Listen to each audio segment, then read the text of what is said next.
Hi everyone. I'm starting. This is going to be the deposition video. I'm calling it part one, not because I have more to do right now, but because I know a lot of deposition transcripts are currently sealed. They will become unsealed. So if I do them as a part two, then that helps me keep track of what I've done, and it helps you guys know as well what I've already covered, and this is new stuff.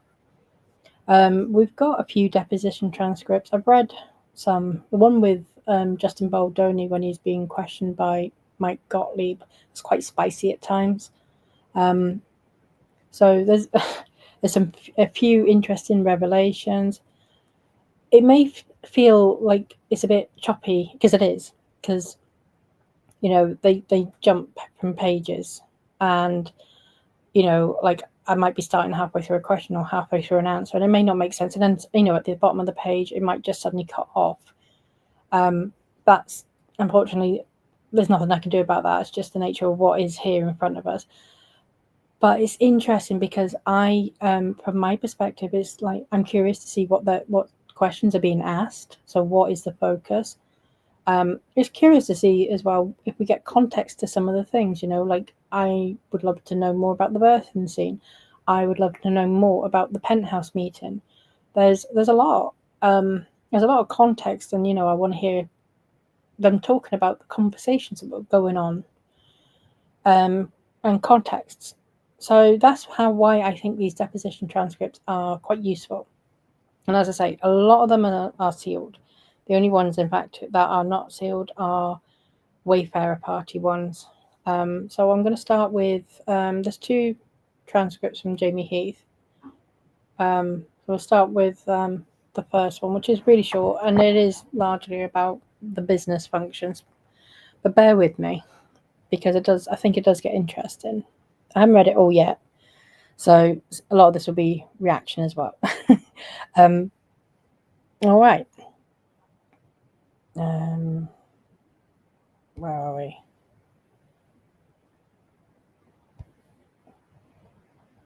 I was on the wrong one. Okay, so now we're on the right one. This is Jamey Heath. So we are starting on page 30. I will say the pages.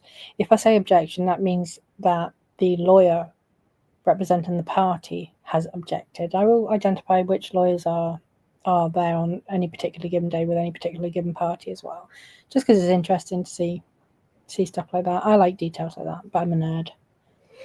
Okay, so we're starting with a question. Okay, thank you. Can you describe for me what your responsibilities as CEO of Wayfarer? I can. Quickly, the financial strategy of Wayfarer, what we're investing in, everything that has to do with that, investments, the way that we do our deals, where we are holding our money, anything of that nature. Creatively, projects that we do, are they in line with who we are? Are they good? The quality of it. There is more to it than that, but that's the basic. Also, our leadership and culture, how we walk, our purpose as a company, what our goals are, and to build relationships with others. Sounds like one of those, those motivation talks, like for like pyramid schemes and things. You like Yes Man, the film Yes Man. You can say yes. That's what that speech gives me, the vibes. Question: what is Wayfarer's purpose as a company? We want to make art that lifts the human spirit, that speaks to things that oftentimes don't have an opportunity to be commercial. They don't have to be commercial, but oftentimes they don't have a path.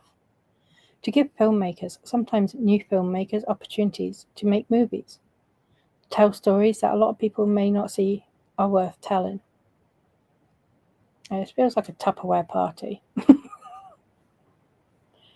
And as I say, and my CFO gets mad at me all the time, is that we want to make things that, and it cuts off there. So I'm going to go to the next one. This is quite a long excerpt. I haven't read it all, so I'll just skim through to see how many pages there are. Okay. So again, this is Jamey Heath. I don't know who's questioning him and who's representing him yet. So starting with the question on page 32, and when was Wayfarer founded to your understanding? Wayfarer Studios? Yes, 2019. And if I use the term Wayfarer, I'm referring to Wayfarer Studios LLC, unless I say otherwise. Okay, you got it. So it was a fairly new company. Yes. Were there any employees when you joined? Yes. How many? 1, 2, 3, 4, 5, 6, 7, around 10 maybe, somewhere in that realm. So when you were hired, what position were you hired into? As I stated, there wasn't a particular position. In the creative world, it's just more come and bring your creativity, your observation, your consultation, and kind of like see what that might look like. Now that does sound like a Tupperware party. Yeah, just come along. Display your wares. Well, at some point you became president, though, right?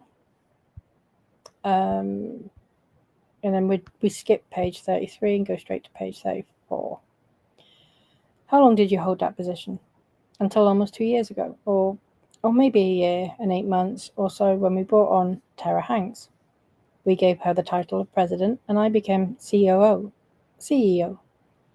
So to be clear, that at all times I was with both titles, essentially, the head of the company in that regard.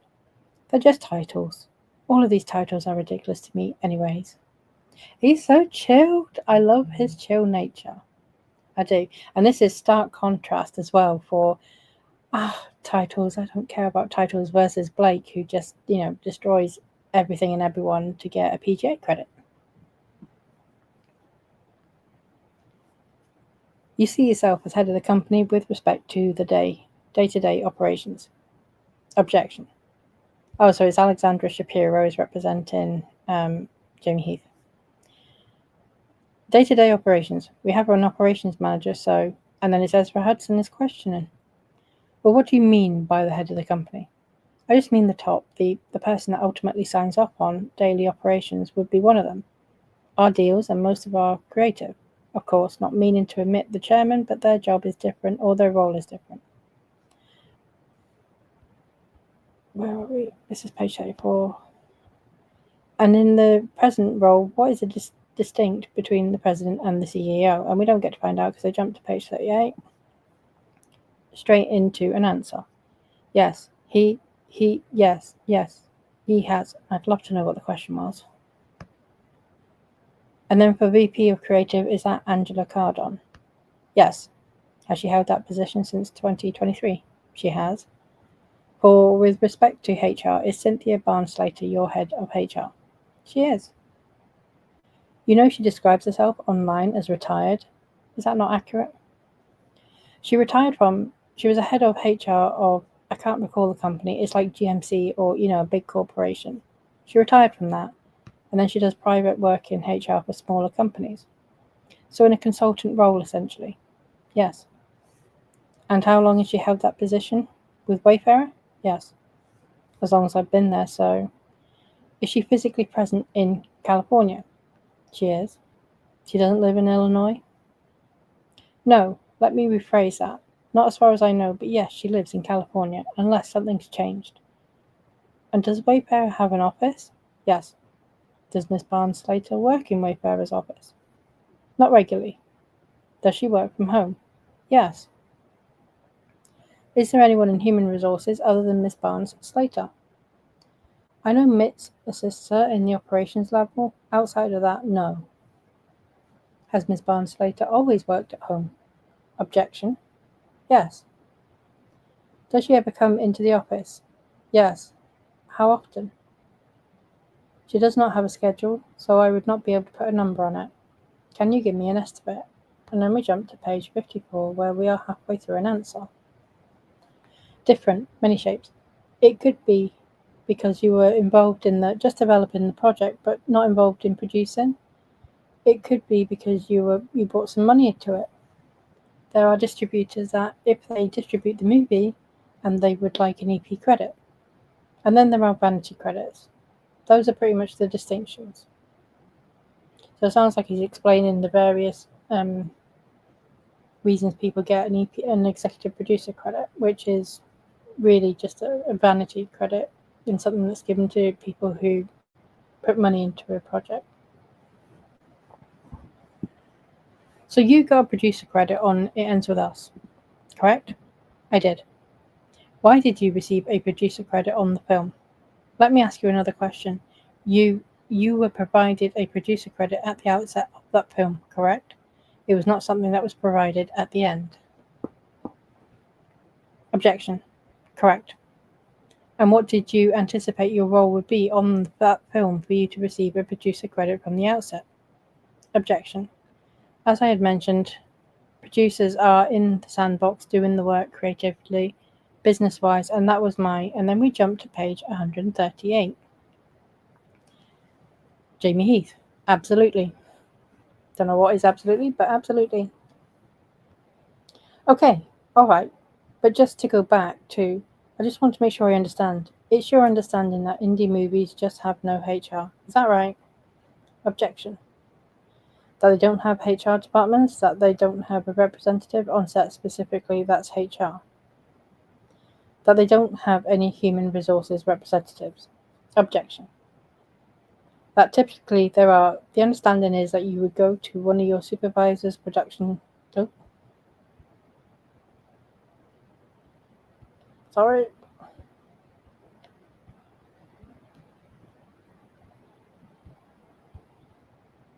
There we go. Production supervisor or the line producer or the AD. Also, on call sheets, there are numbers of hotlines, and also you have your unions such as SAG and so on. Do you know whether there was a hotline provided to anyone who worked on It Ends With Us to call regarding human resources matters? Okay. I believe there was a hotline on all the call sheets that went out regarding if there was concerns of any matters that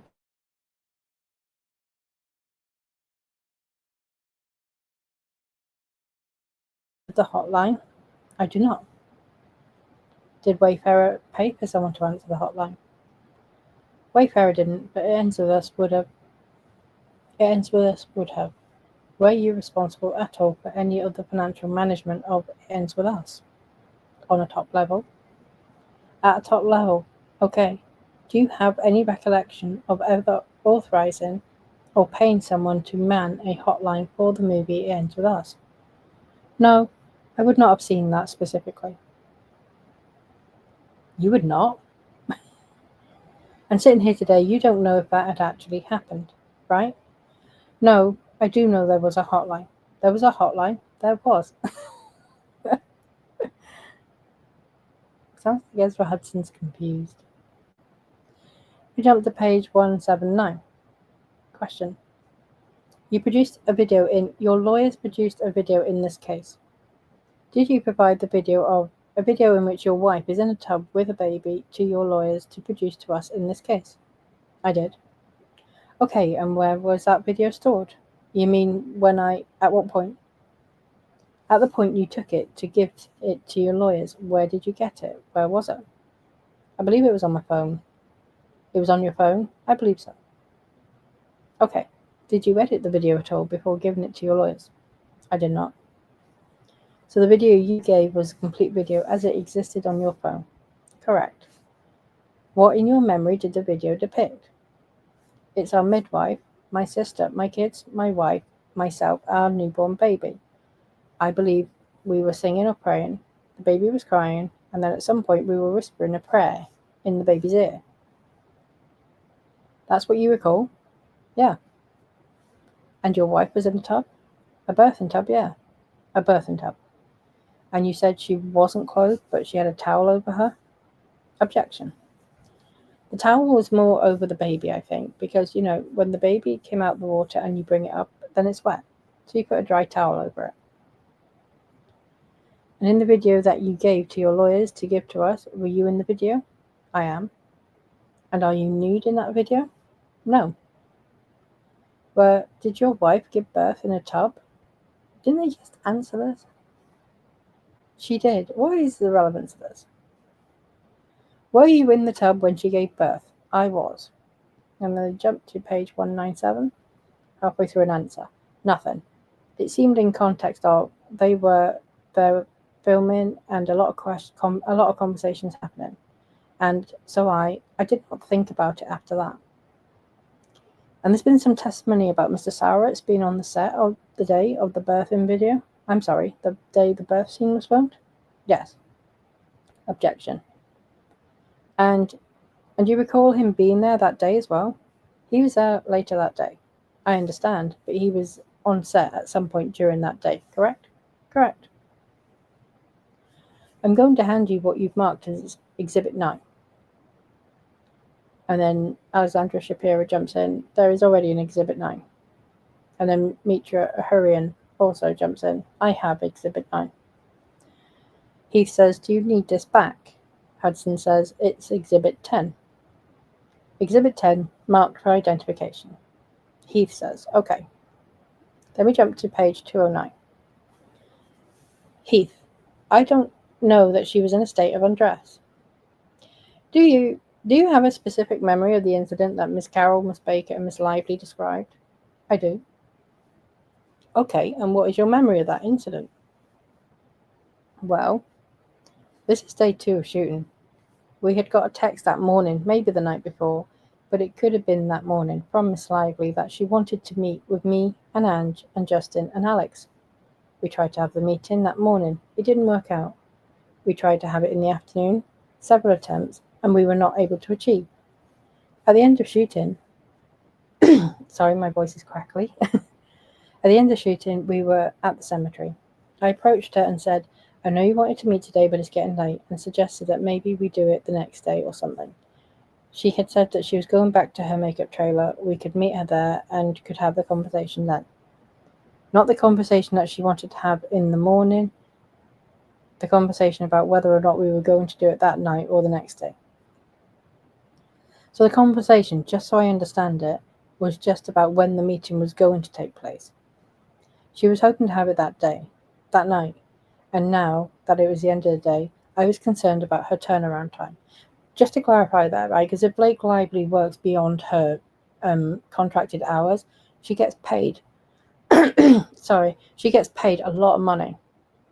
So it costs Wayfarer for them to be later than she is contracted to be on set. And she is basically, what she's done here is she is decided to have a meeting past her contracted time. So it's going to cost Wayfarer money. And Heath is trying to avoid that, as is his job. So just to be clear though, the conversation that you were going to have with Miss Lively in her makeup trailer, in your understanding, was about when this meeting was going to take place. Objection. Whether we were going to do it that night or the next day. Okay. So the 4 of us, Justin, myself, and Giannetti and Alex Sachs, all went to her makeup trailer. The 4 of us. I knocked, heard some sort of come in or yes, or some indication that led me to believe that it was okay to open the door. So the opposite of what the 3 witnesses said. You asked me what? I just wanted to make sure I understand you. They all said no. And you heard yes. Is that right? Objection. I don't.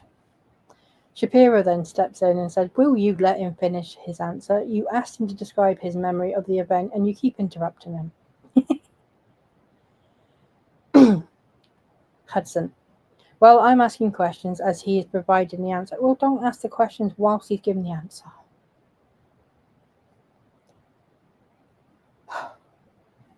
Would it be okay if, Jamey Heath now getting sassy, would it be okay if I just gave you my answer? Go ahead. Is that all right? Go ahead. So Zen Jamey is now gone. He's left the building. We've got sassy Jamey. So I then knocked, to be clear, with Justin and Ange and Alex with me at the bottom of her steps. I knocked on the door, heard some indication to come in. As I took a step up, I saw that she was leaned back. She looked what I thought was either maybe breastfeeding or nursing. I said to her, oh, it looks like you're busy. I can come back. As I turned around, she says, no, that's okay. You can come in, just look away. I said, sure. Now, I never saw the front of her. I just saw this, which appeared to be, to me, a familiar position of her feeding or nursing or pumping. So then I walked over to the side. I looked away. We had a 2-minute conversation, could have been 3 minutes, about whether or not we were going to have the meeting that night or the next day. I was trying to negotiate with her. Could we do it tomorrow? Because I was worried about the turnaround time and we would lose money, which is an implication. We would lose hours in the next day, which is an implication of money. We had a conversation, back and forth. She eventually said no, she had to have it tonight, and she would not waive any sort of turnaround time and do it off record.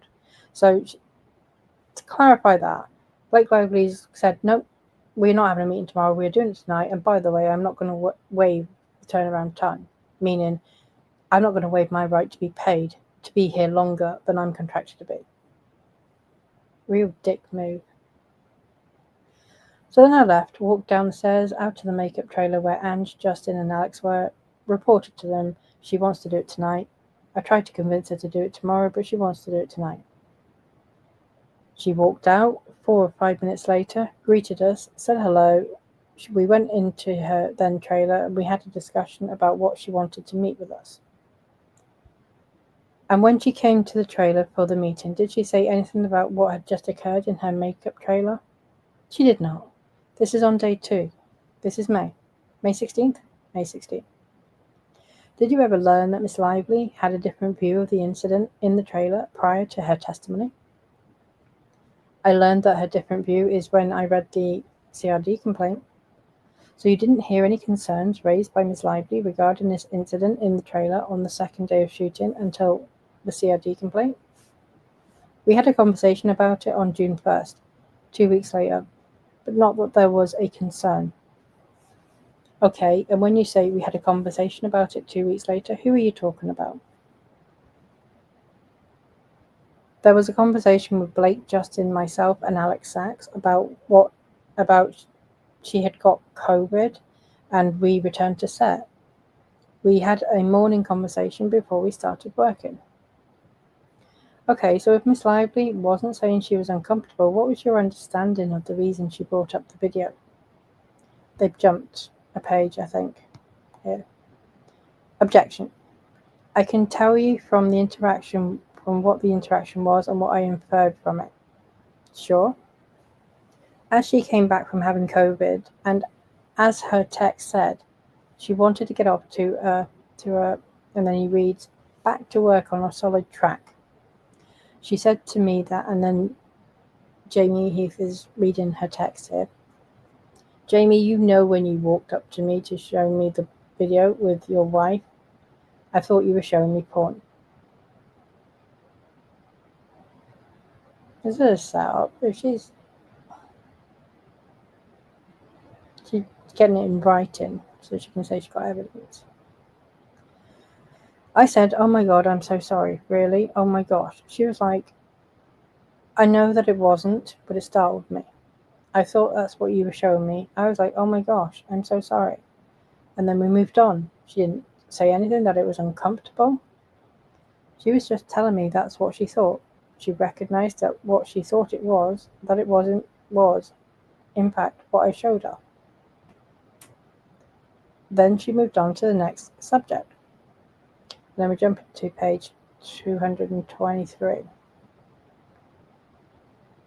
This is what Miss Lively says. So you're disputing Miss Sachs's memory. That's Hezra Hudson to Jamey Heath. Objection. I don't mean to dispute anyone's memory, okay? I can just only tell you what happened. That's not. Did Miss Lively discuss the trailer incident? She did bring it up, yeah. What did she say about it in your memory? After she said something about it, as I said, that she thought the video was porn, recognized it wasn't because it was not. She then said, also, when you come into the trailer a couple of weeks, I asked you to look away, and at some point you made eye contact with me. Eye contact is not ogling someone's boobs. It's a perfectly instinctive thing to do when you're having a conversation with someone, is just to kind of catch their eyes. And I was like, oh, I didn't even know that. She says, I'm not saying you were trying to cop a look, except you are now. I'm just saying that I had asked you to turn away and you made eye contact with me. I was like, oh, I'm so sorry. I didn't even realize that. Maybe I happened to glance through conversation. I have no memory of it, but, and then she moved on to the next. Okay, and then we jumped to page 284. Halfway through an answer. That there were other ones. To BL and her or her employees. So yeah, we talked about that video again where she brought it up. So you talked about the video, but and then Alexandra Shapiro jumps in. Can you let him finish? Jamey Heath. So we talked about the video. We didn't talk about the details of it. We just brought up again that video was shown. Again, I apologized to her, recognizing that she was surprised by it. But this wasn't written, but that topic was. So no more mention of Baldoni or Heath's previous pornography addiction. I think they're going through the lists. So no more mention of Baldoni or Heath's previous pornography addiction. I don't have a pornography addiction, so certainly she wouldn't have never read that.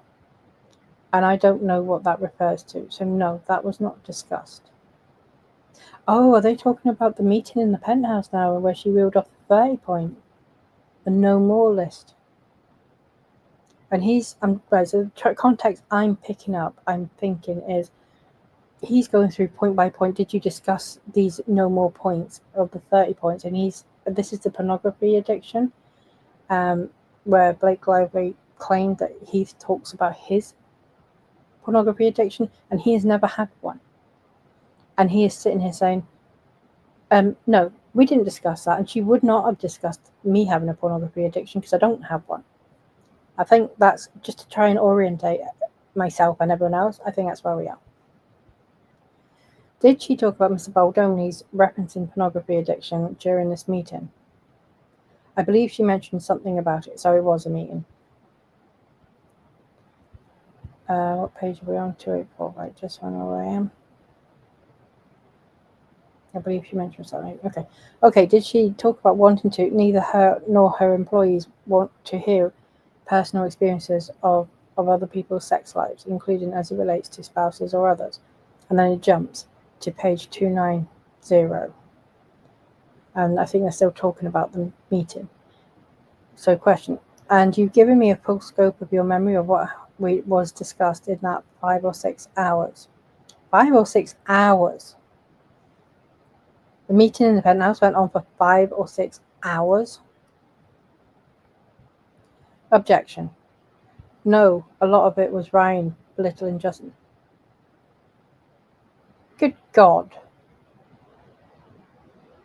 And then she asked a question that literally came straight into my head reading that. For 5 or 6 hours. Ryan Reynolds belittled and berated Justin Baldoni for 5 or 6 hours? Seriously? Seriously? I'm taking a moment to gather my thoughts here. I've not read this one before. Wow.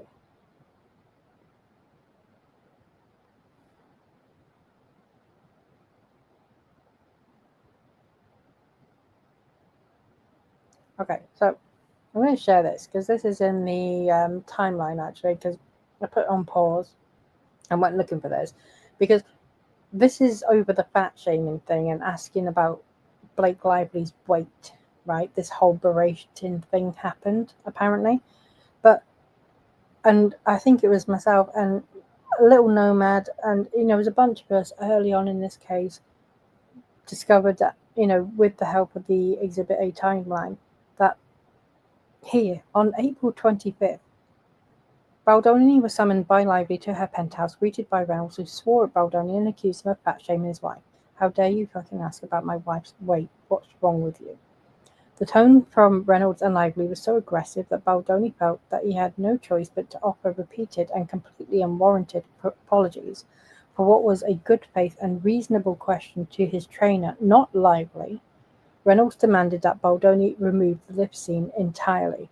So Ryan Reynolds had already berated Justin Baldoni for this whole thing back in April, at the time it was happening.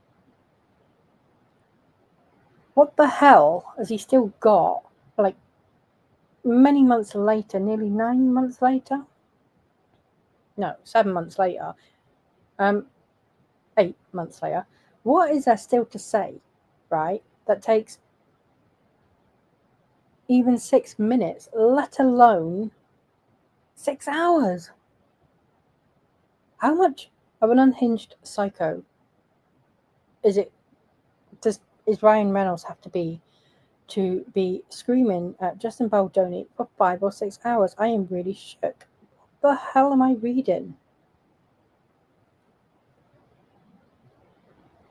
And this is why I like going through all this stuff. Wow. The guy is such a lunatic. I'm just going to go over that again because I think it needs it. And you've given me a full scope of your memory about what was discussed in that 5 or 6 hours. I was already shocked that the meeting itself took 5 or 6 hours. Objection. No, a lot of it was Ryan belittling Justin.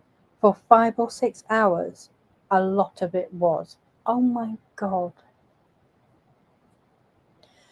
And when you say belittling, what do you mean by that? When she first started reading a couple of her things and Justin was hearing this, taking this in and trying to make sense of it, he was frozen by hearing this stuff. And instead of, well, let me not say instead of, and his reaction was that he was being a coward. That what you do when a woman says this to you and points out these things, you just stand up and you just apologize and apologize. And Justin was just like, but I didn't do this. And then he raised his voice, used some language, and insinuated he was not a good guy. That Mr. Baldoni was not a good guy. And then we jumped to page 338. That is insane. I mean, I'm pretty gifted when it comes to having a rant, but 5 or 6 hours?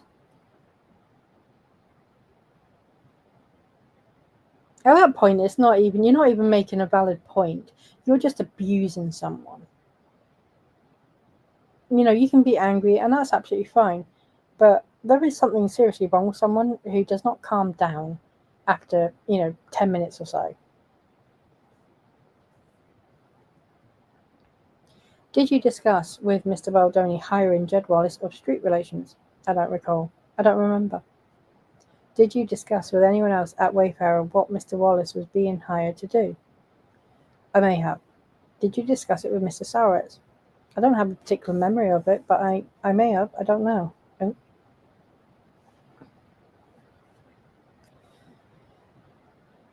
Did you receive an email outlining the work that Mr. Wallace would be doing for Wayfarer? And Joel Glover is there representing Jed Wallace, so he is now objecting to form. Heath, I believe that there was an email that came in that I only know about more recently, but I never looked at it. You didn't look at it? I did not. Did it come to you? I believe my email was on it, yes. You believe it did come to you? I believe so. But you're saying, only because I've learned more recently. Hold on, am I falling on? No, this is a different. So then we jump to page 399. By whom? By the production supervisor, I believe, Alex Sachs. Alex Sachs told you that employee complaints should be brought to the line AD and production supervisor.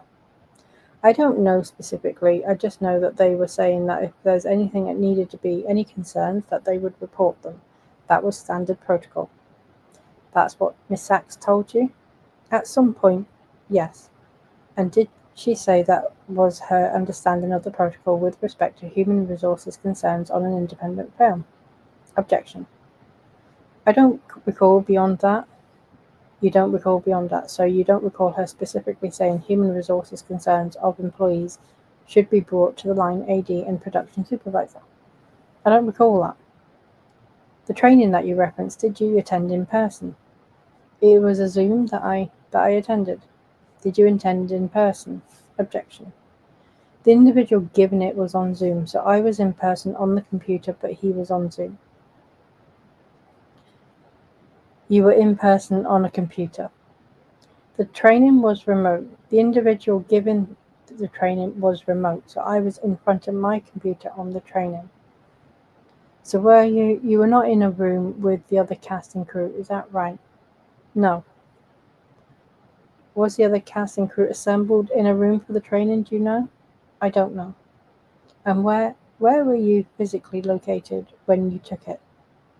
I was at the production offices in New Jersey. In an office. Correct. And do you have any record of having, and then it cuts off there.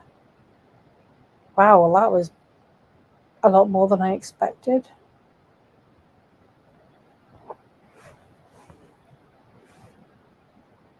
This looks like it's going to be quite long too. Okay, we're starting on page 42, halfway through a question.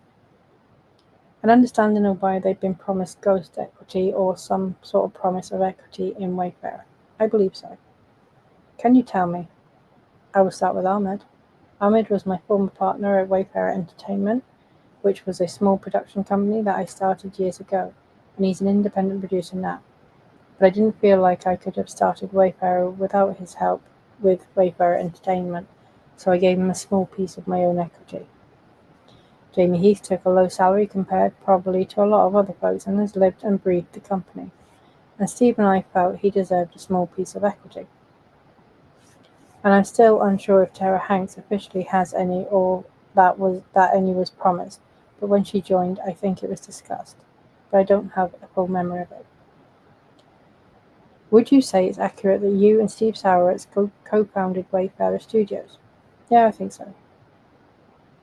When did that happen? I believe officially it was around the time of the pandemic, so early 2020. But I know it was starting to happen, like there were conversations in 2019. I just don't know the exact date the papers were signed or things like that. And how did that come about? The starting of Wayfarer Studios? I'd always wanted to have the means to create movies that I thought could make a difference and help people. And Steve had a very similar worldview, and he wanted to make movies that could help people too, so we started Wayfarer. How did you come to know Steve Sauerwitz? I first met Steve when he was making a film called The Gate. It was a story of the Bab, who was a central figure in the Baha'i faith, and we were introduced because he said he didn't know what he was doing and he needed some guidance. And so I helped him out, and we become friends, and we have a shared faith. Do you know approximately when this was that you were introduced to him? Let me just check the page. No. I don't. I feel like maybe 2016 or 2017. Would you say that there's a common thesis, or, and then it jumps to page 46, Baldoni answering. I don't know, and I don't know how we would quantify that. I don't believe so. Are you the co-chairman of Wayfarer Studios? I am. Do you hold any other titles with respect to Wayfarer Studios? I do not. And what are your responsibilities as co-chairman of Wayfarer Studios? Mostly thinking of the future direction of where I would like to see the company going. I assist with creative. That's pretty much it. Do you have any responsibilities with respect to the financials of Wayfarer Studios? No. Do you have any responsibilities with respect to the day-to-day operation of Wayfarer Studios? No. Would you say that Sauerwitz is the money guy and you're the creative force behind Wayfarer Studios? Sauerwitz is quite creative, but I think, and then he jumps to page 51. Baldoni answering. I can't think of any right now. In any other role than an attendee. I started speaking in my 30s, and I don't know if I ever spoke at one or not. Do you know a gentleman by the name of Labid Aziz? Yes. Who is he? Labid? Yes. Was the original CEO of Wayfarer Studios? And when did he cease operating in that role? I think about a year into his role. Was he a good COO? I'm not sure I'm qualified to judge what a good COO is. Did you ever have any concerns personally with him in his role as COO? I did. What were those concerns? I felt that he would often promise things in deal making that weren't possible. He was a bit of a wheeler and dealer, and there were certain instances where I did not feel he was telling the truth. Can you identify any of these incidents for me? I just remember getting phone calls saying like, Labid said this or Labid promised this, and being very confused because that wasn't something that he could be promising. It was important to me that we were always honest and that we didn't enter into deals with people and make promises that we couldn't keep. And I didn't always feel that integrity I didn't always feel he operated with that integrity. Can you give me any specific examples? The one I can think of right now is my dad. He's also in the entertainment business. He was one of the founding fathers of what is called the product placement. And I always wanted to work with my dad, and it's a sweet relationship. But I remember my dad told me that he had promised Labid had promised him that he could build out an entire product placement division of Wayfarer Studios, and that he would put him on a salary. And I think he got my dad's hopes up, which my dad, was 70, and that wasn't ever part. And then we jump to page 73. Halfway through a question, you explain the truth of what happened. If my memory is correct, I was being accused of many things, but one of them was like putting Miss Lively on a phone call with a dietitian, which was a lie, and an extreme distortion of the truth. Ooh, the personal trainer. Who is Dan Saladino? He's a personal trainer. Is he Miss Lively's personal trainer? I would assume so. And what about your text messages with him? Did you believe at the time would help you demonstrate the truth of what happened?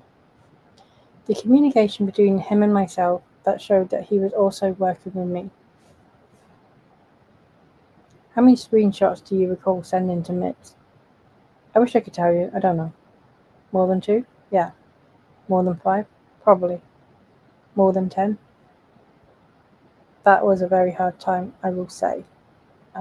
73. Yeah, then we jump to page 278. And they're showing Baldoni Exhibit 18 marked for identification.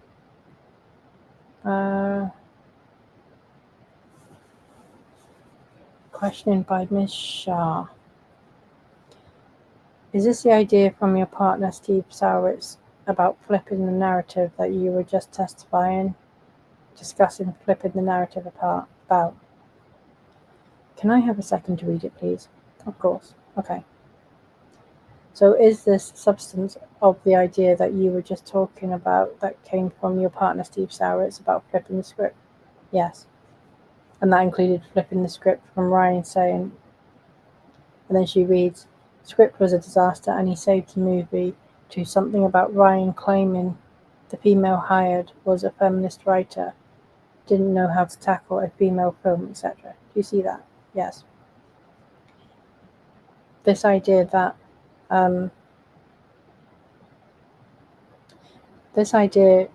this was a female writer and a female film, and that what Ryan Reynolds was saying was essentially misogynistic. Did that come from Steve Sauritz? Objection. I think I said here that my partner Steve has asked about this, so I was passing that along. So this idea, something about Ryan claiming the female hired was a feminist writer, didn't know how to tackle a female film, etc., came from Steve. That was what was passed on to me. Did you use any judgment about whether or not that was a good idea before you passed it along? Alexandra Shapiro with Baldoni. Objection. I think it's implied in him saying the script was a disaster, so I just passed it along. I didn't disagree with him. You didn't disagree with Mr. Saueritz's idea? Is that what you mean? I didn't disagree with what Mr. Saueritz was saying in terms of what Brian was inferring when he called the script a disaster. Meaning that Ryan was essentially acting, and then he cuts off. And we jump to page 296. Think she represented the Rock, and she had said on that call that Mr. Reynolds had terrorized the Rock or something to that extent. Something about a letter. I don't remember the details, but something about he had written a letter and it was they wouldn't do press together. I don't know. It was a lot of gossip. But that's why I remember laughing, because I was just like, oh. Did you feel supported by her on that call? Yeah, as I said earlier, it's kind of felt like, oh, don't worry, she's this and that. It will be fine. The movie's going to come out and it will be awesome. And everybody's had a bad experience with her. And it was like that kind of call. I don't know who the she is that Baldoni's been asked if he felt supported by her. And did you feel she believed what you was relaying to her about your experiences on set?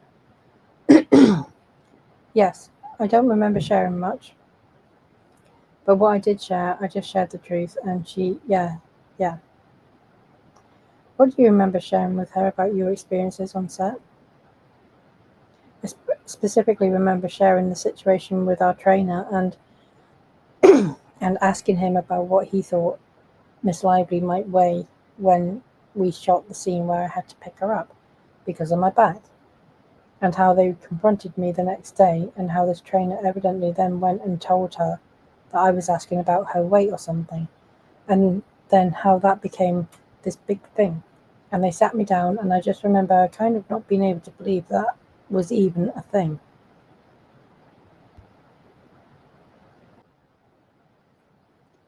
I believe I shared with her that I made a comment about the way Jenny Slate looked in her wardrobe, and then I used the word sexy. And I think she started responding by joking about it. Again, I don't want to, if it's okay, repeat the words that she said, but generalizing the women and their fragility. And then I think I talked about the wardrobe, how hard it was with the wardrobe, and just that it felt like it was just a very hard experience. That's kind of what I remember. Do you remember sharing with her anything else regarding your experiences on set in that call? And then we jump to page 302. And can you describe that journey for me briefly here? Do you want me to describe my whole book journey briefly? Is it possible? I'm happy to try, I just don't know what briefly is. I'm just trying to understand what was the idea behind that book and the podcast. Well, the book was really a self-exploration of looking at all the unconscious messages that I've taken on as a man, but more importantly as human in my life. All the mistakes I've made, the social constructs, the kind of invisible scripts that I maybe have been living by that I wasn't even aware of, and putting them in a form that I was hopeful could help other men. And the podcast, I think, was to answer your question, was a way to have a conversation around those same topics that, of 10 times, were uncomfortable, so that we could have something for men outside of the book. Did the book or the podcast deal with the I'll come back to that in a sec. Yeah, okay. Did the book or the podcast deal with notions of toxic masculinity? Was that part of it? I actually say in the book that I don't like to use that phrase, toxic masculinity, so I will answer your question no. But I think that would be more of a perception based on who was listening. What phrase do you prefer than toxic masculinity, or why do you not like using that phrase? As I wrote about, I think that the phrase toxic masculinity was inherently divisive. I believed it became political, and a lot of men felt attacked by the use of the word. Yeah, that's fair. And I didn't feel that it made any sense to use a term that would immediately make men defensive, especially because those were the very men that I wanted to reach. And I also don't believe that masculinity is inherently toxic. I never have. I was very proud to be a man. I've never felt like I needed to apologize for being a man. And I know there was something that was going on a lot with the phrase toxic masculinity. And that said, there were a lot of people that maybe kind of lumped in this idea that because I was doing a podcast and writing a book about masculinity, that I was saying masculinity was toxic. But generally, those were people that didn't read my book or listen to the podcast. There's so many people not reading books and then commenting on books. I just wanted to help men and help men embrace all of the parts of them that made them human. And that also means the stuff that sucks and that you never want to look at, and that maybe you've been hiding or you don't even realize you're hiding. And it was just about confronting those parts of ourselves and just holding ourselves accountable to try to be better men. What are some. I'm sorry, that wasn't very brief. It's alright. And you'll forgive me if I'm using the wrong terminology around this stuff, but feel free to use whatever you think are the appropriate words. Also, there's a pleasant exchange here between, from the opposing counsel. Um, Other transcript, I have read bits where Mike Gottlieb is questioning and he is quite abrupt. Feel free to use whatever words you think are the appropriate words. But you said a lot. Yes. When you said the stuff that sucks, that you never want to look at, or maybe you've been hiding, or you don't even realize you've been hiding, can you give me some examples of what kind of stuff you're talking about? Sure. I mean, a lot of men deal with shame. A lot of men, suicide among men is increasing yearly, and many men take their own lives. Many more men take their own lives than women. And there is a belief in, and I don't say this as an expert, this is just from my own research and experience, there is a belief in this specific world that this happens because men don't have a support system, because men have been taught to not share their pain and their trauma, because it's oftentimes used against them and weaponized against them by both men and women. So an example could be a man that was abused as a child who never spoke to anybody about it. In this case, I will give you an example of a man that was maybe abused by an older man, but this man identifies as being heterosexual. But because he was abused by an older man, struggles with the abuse itself and being taken advantage of. But also the fact that he was abused by a man, he's also questioning his sexuality or gender. And also, there is a preconceived notion that as a man, you don't want to go to therapy because it makes you less of a man. So perhaps this man didn't get the help that he needed and he was, as we say, suffering in silence. And he didn't know who to reach out to. And instead, that man took all of those feelings of shame and unworthiness and confusion about what happened to him and blamed himself and would take that out on other people, maybe other men, maybe other women. Maybe this man himself became an abuser. And that the whole idea is that this is something that as a man you would find embarrassing and shameful because it's not something that is socially accepted or acceptable to talk about. So the hope was to normalize getting the help you need, to normalize vulnerability.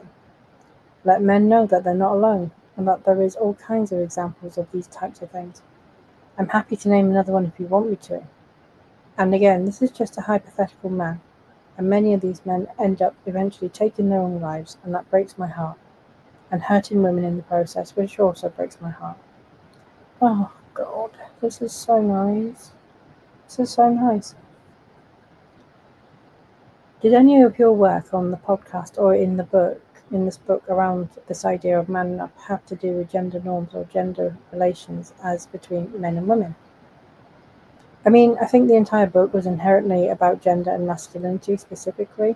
But as I said in the book, I'm not an expert, and the book was much more my personal journey in trying to use as many anecdotes and stories that I could find in my life to point to men to to a direction of maybe them being able to look at themselves. I'm sure some of that it was discussed either on the podcast or in the book as just, this is a large conversation, and my book was meant to be just a tiny little piece of a personal journey meant for men. But as we know, many women read it and then gave it to their men. Have you seen reporting around you that identifies you as an ally of women or a feminist ally? I would say so, yeah. Do you believe yourself to be an ally of women or a feminist ally? I certainly have attempted to be. You're aware of the Me Too movement, I'm assuming? I am. Are you aware of an idea that came out of the Me Too movement that one should believe women, both believe women, when they speak out about misconduct against them? Yes, I'm aware. Do you agree with that idea? And it cuts off. I really want to know what he said. Wow. Okay. I'm gonna.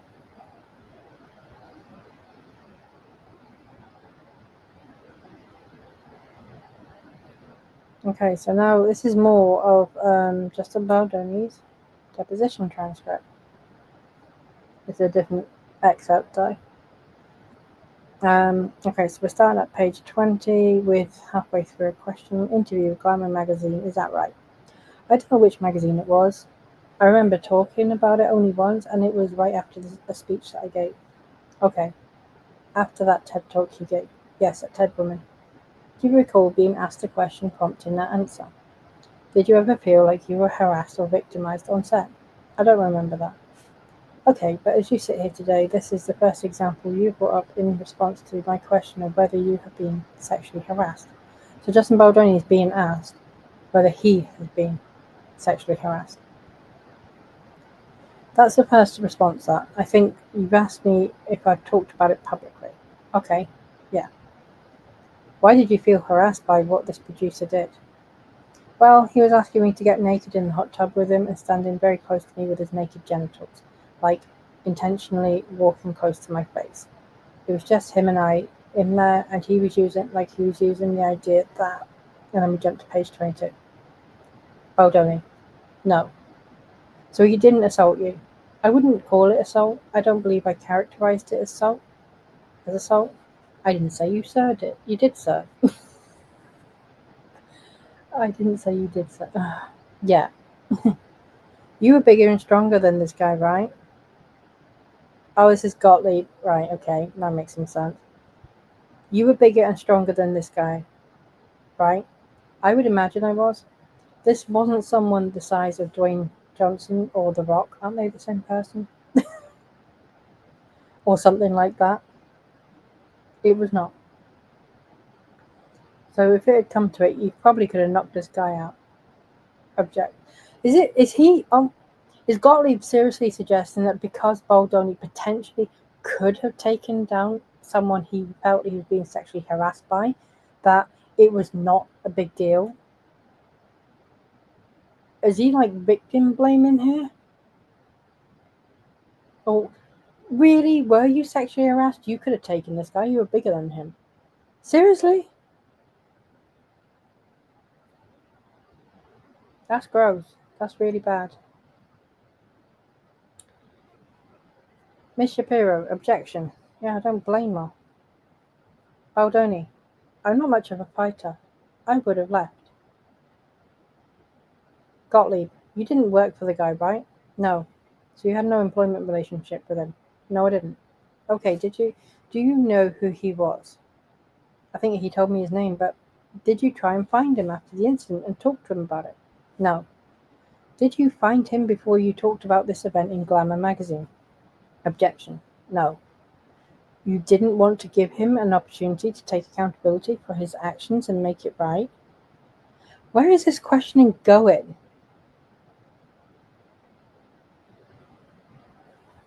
I didn't name him, but you described him and described who he was friends with and the spa you were in. Objection. I don't know if I described who his friends were. Do you know his name as you sit here today? No. I think you've already talked about your experience with your college girlfriend. Is that right? Yes. And then we jump to page 27. And Baldoni says, no, I don't know what to.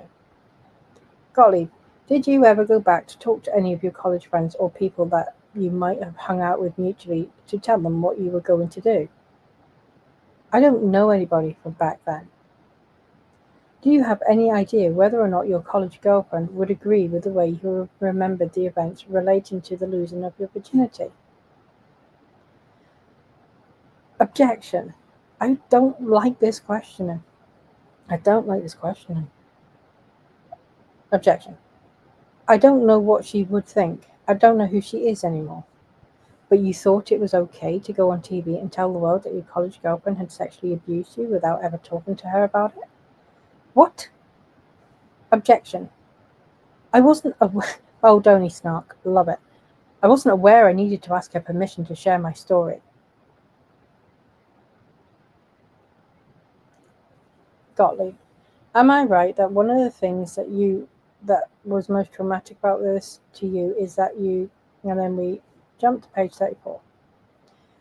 Baldoni's answering, a set with all the highs. I don't know. Well, you're the director and you're the co-founder of the studio, and I'm here and I'm asking you, okay? Yeah. Okay, someone has told me that your set is a Baha'i set. Okay? Are you giving me a... And Shapiro jumps in, objection. Gottlieb gets shirty. Just let me finish my question. Okay. So let's establish some principles. You're the co-founder of Wayfarer Studios, correct? Correct. You are the director of It Ends With Us, correct? Correct. Producer? No. Lead actor? Second lead actor. That's because Miss Lively had to be the lead actor. Second lead actor. And I come to you now and I say, Mr. Baldoni, you're the director of this film. You're the co-founder of this studio. And then we jump to page 52. Wow, Gottlieb has got a chip on his shoulder. Baldoni's answering, the policy that is directly in front of me, I don't know if I have read this policy. Okay, so do you know if you've ever had any kind of training on this policy, this anti-discrimination, anti-harassment, and anti-retaliation policy? Yes, I believe I have. When was that? I think every couple of years. When was the last time you attended one in person? At all? Virtually or in person? Virtually, I completed mine last week. Okay, for this year. For the year 2025, yes. Prior to that, do you recall the last time you had training on this policy? I imagine it was 2 years before that. Do you recall there ever being a training on anti-discrimination, anti-harassment, and anti-retaliation during the production of It Ends With Us? Yes. Did you attend that training? I did. Did you attend that training in person? Yes. Where was it? In our production offices. On the set in New Jersey? Not a set, but the production offices in New Jersey. Okay. The production offices in New Jersey near where that... Strike that. Yeah. Strike that. All right. It's a bad question. Okay, we'll come back to that during the training. Do you remember going through examples or scenarios of types of conduct that would be a violation or a potential violation of this anti-discrimination, anti-harassment, and anti-retaliation policy? I can't remember specifics, but I do remember that was the bulk of the harassment training. Was there a presentation? And jump to page 77. Gottlieb. Okay, I'm most interested in what you said publicly about how in your view being exposed to pornography repetitively affects one's view of consent. Do you recall giving a talk called Boys Will Be Human, a talk on healthy masculinity with Justin Baldoni? I wrote a book called Boys Will Be Human, and I imagine I have done a talk or two, yes. Some interviews about the subject of the book. Is this a speech I gave, or is this an interview I gave? This is during an interview, and I want to read to you what you said. You said, and then he reads then, When you hit 11 or 12 years old and your friends have a phone and maybe you don't, and you're being shown things for the first time, and then you start to think that this is what women want, and in porn, as we know, no means yes, or try harder. It starts to become very confusing, which is definitely something that happened to me. And then we jump to page 79. And Baldoni's halfway through an answer, consent. But what I'm essentially saying is there isn't even a possibility that in my teens and 20s I wasn't aware. Well, literally what you said is, and then Gottlieb reads, I'm sure I have crossed boundaries and lines in my teens and 20s, not even thinking about it, simply because of the porn I was consuming. So that's what you said. And my question to you is, do I understand your testimony to be that you were essentially making that up in order to make other men feel that you were relatable to them? Objection. No, I'm sure I had crossed boundaries in my teens and 20s. I'm sure I have. And do you think that was because of the exposure you had to this kind of toxic pornography? I'm sure that was part of it. It was also a different time and a part of why I wrote the book. Was that consent wasn't taught to boys? And I wanted to make sure that we taught consent to boys and men. Okay, and we jump into page 116. Okay, you hugged Miss Lively on multiple occasions on the set, right? Yes. Every day? Objection. No. How many times would you estimate that I hugged Miss Lively? On the set. So not outside of the set environment, but at work on the set. Objection. Are these hugs? I'm so sorry. Are these hugs that I initiated, or are these hugs that I was a recipient of? You can characterize it however you'd like. I just want to be as accurate in my testimony as possible. Okay. As it relates to the hugging, that was my question. That was the question. Which one? You can include hugs that you believe you initiated and hugs that you believe Mr. Lively initiated. Objection. Like lump them all together? Sure, your best estimate. Okay. Number of times. Objection. Maybe a greeting and an exit, so at the most, maybe again. I don't know. That's my answer to you, Mr. Gottlieb. I don't know. Like, who keeps a tally of hugs they give to someone? If it's something you do as like just your own personality and your natural kind of reflex, it's ridiculous. Fair enough. And when you don't know, that's what I always want your answer to be. I don't know. Do you know who Vivian Baker is? Vivian Baker is Miss Lively's makeup artist, I believe. Do you know that she testified under oath in this case? I assume her testimony would be under oath. Lively's got more bite to him than people give him credit for. Like, he's a really, really nice guy, but yeah, he's got fangs. Do you know that she testified under oath in this case? So Gottlieb's frustrated and just kind of saying, I'm repeating the question, basically. Yes. Are you aware that she testified that there was a culture of hugging on the set of It Ends With Us? A culture of hugging. I am now. Are you aware that she said that made a number of people uncomfortable? I find that odd. You find that odd? Why? Because Miss Baker was often the one that would run up and give me a hug.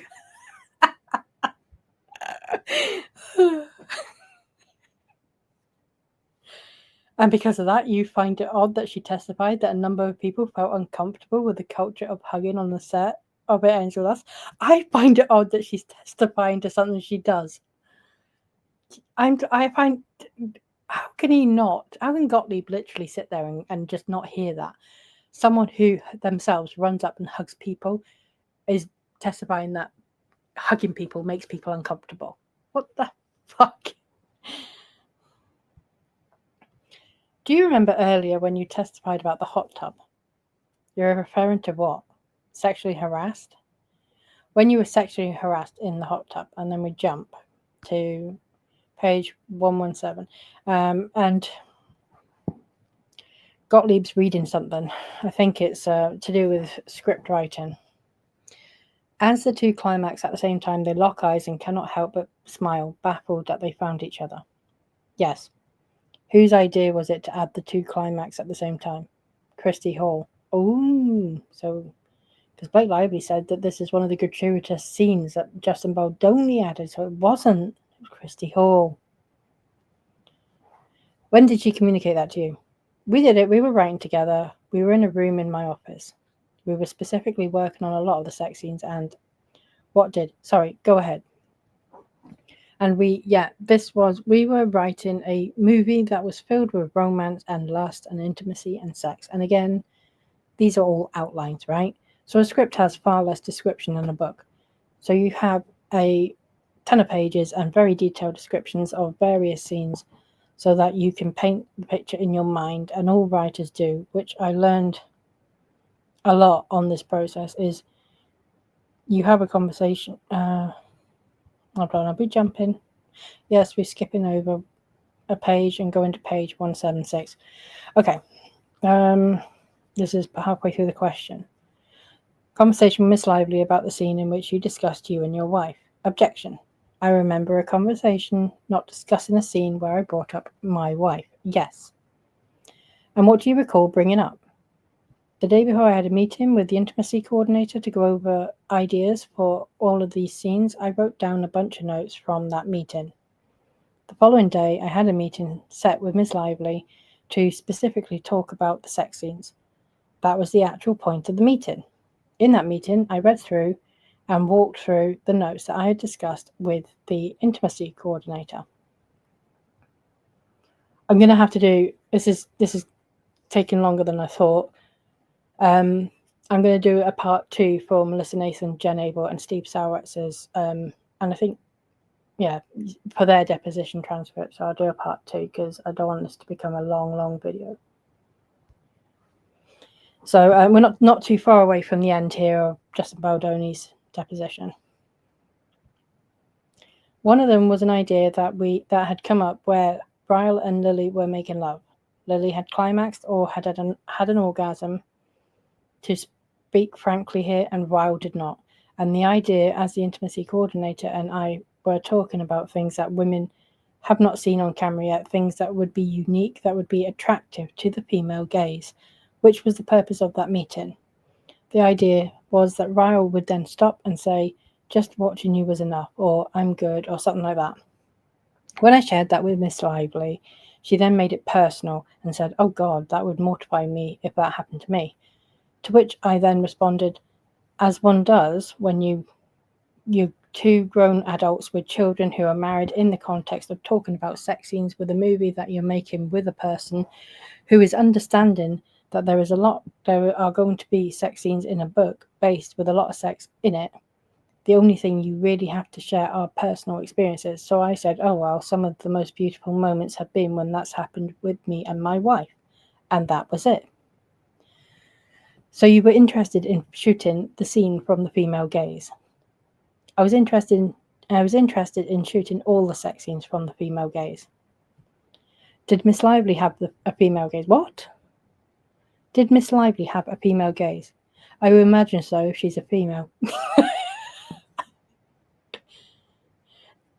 Did you believe she had one? Of course. Did you believe that gaze was important in incorporating ideas about how these various scenes should be shot? Objection. Absolutely. That's why I incorporated all of Miss Lively's ideas without hesitation. And it's your testimony that when you say Miss Lively said she would be mortified that you believe she was referring to, if that happened to her, were her words. If that happened to her in her personal life. Yes, it was a personal comment. Like it was referring that if she was inferring that if her husband didn't finish, oh my God, are we talking about Ryan Reynolds having an orgasm now? I've learned a lot about Ryan Reynolds reading these Depos. Too much. Yes, it was a personal comment. Like it was inferring that if her husband didn't finish, if she didn't finish her husband or climax her husband, that she would be mortified. Oh my God. The image I do not want. That's what she said. So she said, oh, that would mortify me if that happened to me. Your recollection as you sit here today about a meeting that occurred in April of 2023. Objection.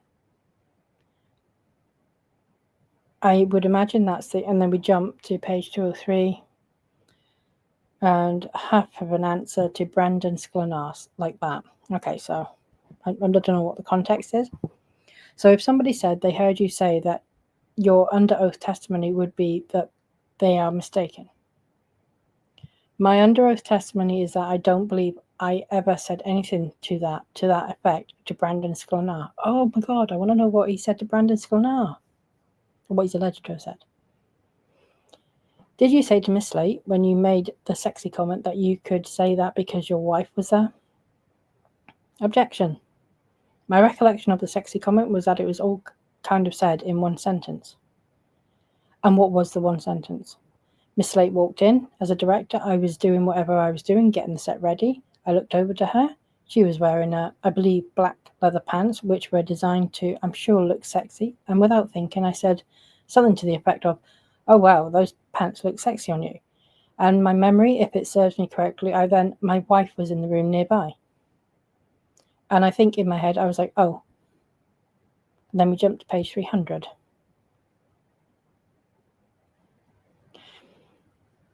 I don't know what he's answering here, but Baldoni saying no. Did Mr. Heath? No. Did anyone else? I don't know. Did you want Miss Lively to perform the birth scene without most of her clothes on? Oh. No. Did you ever tell Miss Lively that your wife ripped her clothes off during childbirth? Objection. I do not recall a conversation where I said she ripped her clothes off during childbirth.